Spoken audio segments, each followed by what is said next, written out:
Hello student, एक बार फिर से आपका स्वागत है। अकाउंट का हमारा 12th क्लास का फर्स्ट चैप्टर चल रहा था और इसमें हमारा जो फर्स्ट चैप्टर का हम कल रेसिप्ट एंड पेमेंट अकाउंट का एक उदाहरण करा था। आज इसके बुक का एक प्रैक्टिकल जो क्वेश्चन दिया हुआ है, पहला क्वेश्चन वो करेंगे। ये भी रेसिप्ट एंड पेमेंट अकाउंट है। उम्मीद करता हूँ आपका पहला क्वेश्चन भी समझ आया होगा और इसको करने के बाद ये आपका पूरा समझ आ जाएगा। तो चलिए स्टार्ट करते हैं। सबसे पहले देखिए, ये आपको डेट कब की दे रखी है इसने। रेसिप्ट एंड पेमेंट अकाउंट बनाना है 31 मार्च 2021, ईयर एंडेड है। ठीक है, तो सबसे पहले आपको यही लिखना है इसमें, receipt and payment account for the year ending 31 मार्च 2021। ठीक है, इसके बाद बात करें हम इसमें जो इसका परफॉर्मा बनता है, इधर साइड आपका रेसिप्ट आता है, फिर अमाउंट आता है, फिर पेमेंट आता है और फिर अमाउंट आता है। ठीक है, इसके बाद सबसे पहली एंट्री इसमें पर्टिकुलर और अमाउंट दिया हुआ है। सबसे पहले एंट्री दे रखी है cash and bank as on 1 April 2021। इसका मतलब मैंने आपको बताया था कि जो 2020 1 अप्रैल मतलब 31 मार्च 2020 में जो बैलेंस बचा होगा कंपनी का, वो ये है। या कंपनी नहीं, ये आपकी जो संस्था का बैलेंस बचा होगा वो ये है। ठीक है, तो 45,000 दे रखा है। इसमें स्टार्ट यहीं से करते हैं। To balance BD cash and bank 45,000 रुपये। ठीक है, इसके बाद आगे हम बात करें सब्सक्रिप्शन की। दे रखा है सब्सक्रिप्शन इसने कहा है इंक्लूडिंग 8,000 रुपये 2019 और 20 के हैं, जो पिछले साल के हैं। ठीक है, मतलब पिछले साल रह गए होंगे और इस साल उसको भी 8,000 रुपये मिल गए हैं। और 12,000 रुपये 19 और 20 के हैं, मतलब अगले साल के। तो ये आपका डाटा कब का है? 20 का, 20 और 21 का। लेकिन आपको 19 और 20 का भी दिया है और 20 और 21 का भी दिया हुआ है। ठीक है, तो इसको मैंने आपको बताया था, ये हमें इसमें नहीं देखना। हमें सिर्फ ये देखना है कि हमें रिसीव कितना हुआ है। यहाँ पर 4,70,000 रिसीव हुआ है, तो जो टोटल रिसीव हुआ है हमारा वही आएगा। तो यहाँ पर एंट्री होगी टू सब्सक्रिप्शन, सीधा लिखा जाएगा टू सब्सक्रिप्शन 4,70,000 रुपये। ठीक है, इसके बाद आगे हम बात करें 12% इन्वेस्टमेंट परचेज ऑन 1 अप्रैल 2020।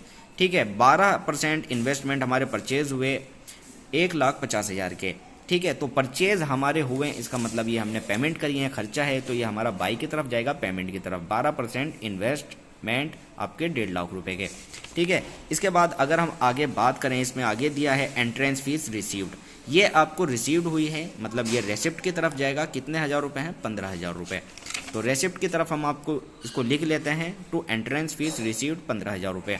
ठीक है, इसके बाद आगे उसने दिया है स्पोर्ट मटेरियल परचेज हुआ, मतलब खर्चा हुआ। तो ये कितने का? हमारा 70,000 का। तो ये किधर जाएगा? हमारा पेमेंट की तरफ। पेमेंट की तरफ हम इसको स्पोर्ट मटेरियल लिख लेते हैं 70,000 रुपये। इसके बाद आगे हम बात करते हैं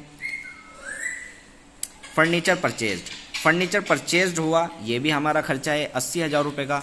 तो ये भी हमारा पेमेंट की तरफ जाएगा। ठीक है, बाय फर्नीचर 80,000 रुपये। इसके बाद आगे की एंट्री देखते हैं क्या है। सेल ऑफ ओल्ड फर्नीचर मतलब हमको पैसा रिसीव हुआ होगा। 20,000 की इसकी कॉस्ट थी और बिका कितने का? ये 5,000 का। तो जो हमें रिसीव हुआ सिर्फ वही देखना है। ठीक है, तो to sale of old furniture 5,000 रुपये। ठीक है, तो रेसिप्ट की तरफ इसकी एंट्री आ गई। इसके बाद आगे देखते हैं म्युनिसिपल टैक्सेज हैं हमारा 1,000 के, ये भी हमारा खर्चा हुआ। ठीक है, तो ये भी पेमेंट की तरफ जाएगा। प्रिंटिंग एंड स्टेशनरी 24,000 का, ये भी हमारा खर्चा हुआ, ये भी हमारा पेमेंट की तरफ जाएगा। ठीक है, इसके बाद sale of old sport material, ये हमारा रेसिप्ट है 6,000 का। तो रेसिप्ट की तरफ आएगा हमारा to sales of old sports 6,000 रुपये। ठीक है, वो दो एंट्री हमारी क्या थी? Municipal taxes 1,000, printing and stationery 24,000 रुपये। ठीक है, इसके बाद आगे बात करें जनरल एक्सपेंस की। जनरल एक्सपेंस हमारा दिया हुआ है 20,000 का, लेकिन इसमें एक चीज़ लिखी है, out of which 2,000 is yet to be paid. अभी 2,000 रुपये पेड नहीं हुए, टोटल 20,000 थे, तो जितने पेड हुए सिर्फ उतने ही लिखने हैं। तो 2,000 हम घटा के लिख देते हैं इसमें 18,000 रुपये बाय जनरल एक्सपेंस।